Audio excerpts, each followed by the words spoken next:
ሰላም ጤና ይስጥልን። የተወደዳችሁና የተከበራችሁ የቻናላችን ተከታታዮች የግንቦት 26 2018 የዕለቱን እጅግ ወሳኝና አነጋጋሪ የሆኑ መረጃዎችን ነው ይዤላችሁ የቀረብኩት።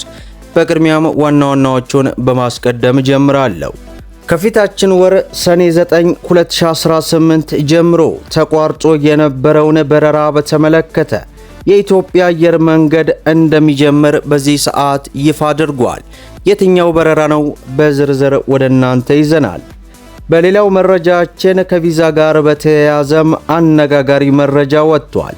በዚህም መሰረት የአሜሪካው ፕሬዝዳንት አዲስ የቪዛ ውሳኔ አስተላልፏል። ምንድነው? ይህንንም በዝርዝር ይዘነዋል።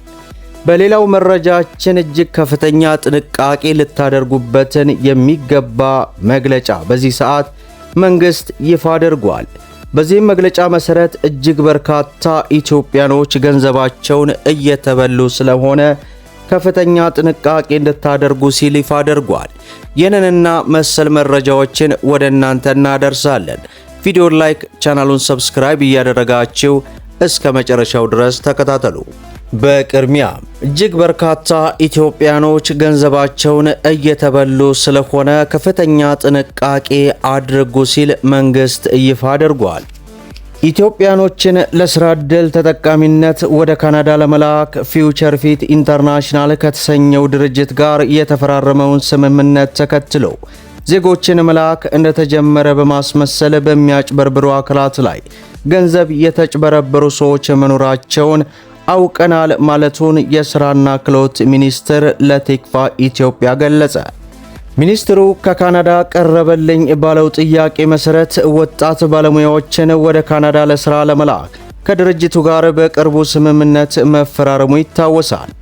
ባለሙያዎችን ወደ ካናዳ ለማሰማራት በመንግስት ፍቃድ የተሰጠው ብቸኛው ድርጅት ፊውቸር ፊት ኢንተርናሽናል መሆኑንና ከካናዳ ኤምባሲ ውጭ የቪዛ ወኪል እንደሌለ ሚኒስትሩ በስምምነቱ ወቅት መግለጹም ይታወሳል። ይሁን እንጂ ስምምነቱ ከተፈጸመ በኋላ በርካቶች ወደ ካናዳ እንልካችኋለን በሚሉ አካላት የማይገባቸውን ገንዘብ እጅግ በርካታ ኢትዮጵያኖች እየተበሉ እንደሆነ አውቀናል ይላል።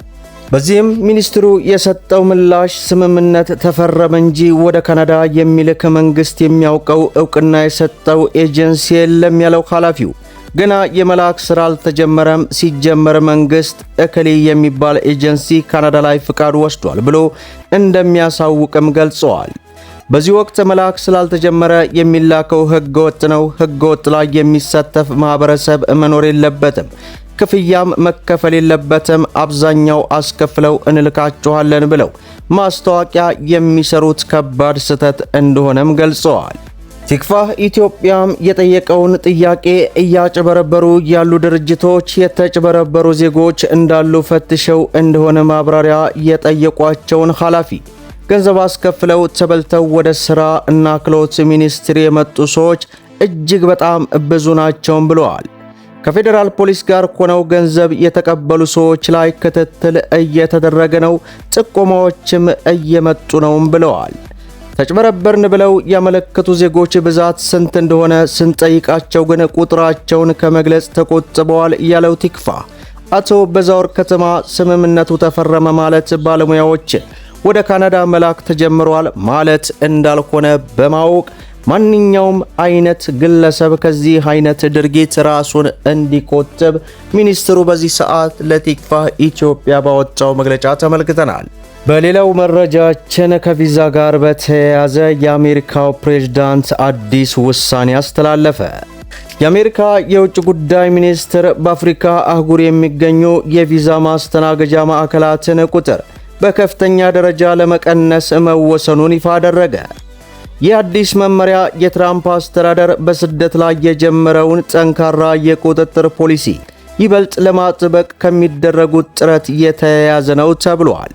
እስካሁን ድረስ በአፍሪካ አህጉር ውስጥ ወደ 50 የሚጠጉ የአሜሪካ ኤምባሲዎችና ቆንስላዎች የቪዛ ማመልከቻውን ሲቀበሉ የነበረ ቢሆንም አዲሱ ዕቅድ ግን ይህንን ቁጥር ወደ 20 ማዕከላት ብቻ ዝቅ የሚያደርግ ይሆናልም ተብሏል። እንደ ዘገባው ከሆነ ከውስጥ ባለስልጣናት በተገኘው መረጃ መሰረት ይህ አሰራር በሚቀጥሉት ሳምንታት በሰኔ ወር ውስጥ ተግባራዊ እንደሚደረግም ተገልጿል።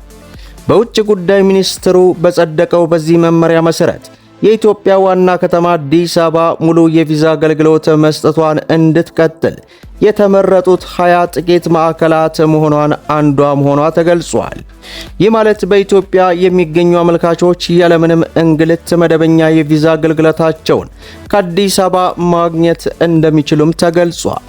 ይሁን እንጂ ይህ ውሳኔ ማዕከል ባልሆኑ ሀገራት ዜጎች ላይ ከፍተኛ የኢኮኖሚና የጉዞ ጫና ያሳድራልም ተብሏል። በእነዚህ ሀገራት የሚገኙ የአሜሪካ ቆንጽላዎች መደበኛ የቪዛ አገልግሎት መስጠታቸውን የሚያቆሙ በመሆኑ ዜጎቹ ቪዛ ለማግኘት ድንበር አቋርጠው አዲስ አበባን ወደ መሳሰሉ የቪዛ ማዕከላት ለመጓዝ ይገደዳሉም ተብሏል።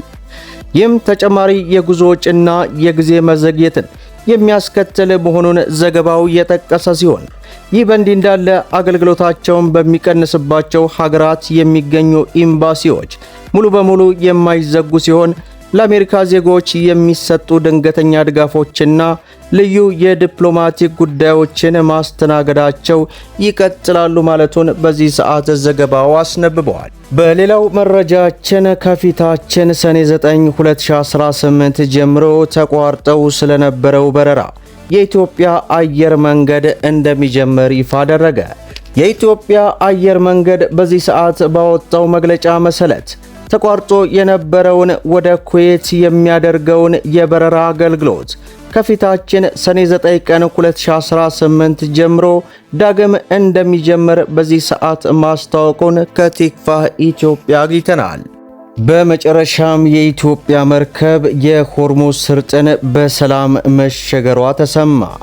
በመካከለኛው ምስራቅ ቀውስ ምክንያት ከፍተኛ ስጋት በነበረበት የሆርሙዝ ስርጥ አካባቢ የኢትዮጵያ ባህር ትራንስፖርትና ሎጂስቲክ ንብረት የሆነችው አሶሳ መርከብ ከሆርሙዝ ስርጥ በቅርብ ርቀት ላይ በምትገኘው ወደብ በመድረስ ወሳኝ የሕክምና የንግድ ጭነቶችን በተሳካ ሁኔታ ጭና ወደ ሀገራችን መመለሷ ተገልጿል።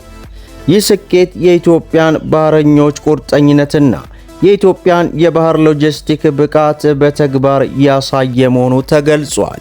በተለይ አሁን ላይ ከባህር ወሽመጡ ጋር ተያይዞ በተለያዩ ሀገራቶች እጅግ ከባድ የሆነ ስቃይ ባለበት በዚህ ሰዓት ይህንን አይነት መረጃ ስንሰማ እጅግ በጣም ደስ የሚል ነው እያልኩኝ ለዕለቱ ያስኩላችሁ መረጃ ይህንን ይመስላል ማለት ነው። ቪዲዮን ላይክ ሸር ያደረጋችሁ ለበርካታ እህት ወንድሞች እንዲደርስ አድርጉ።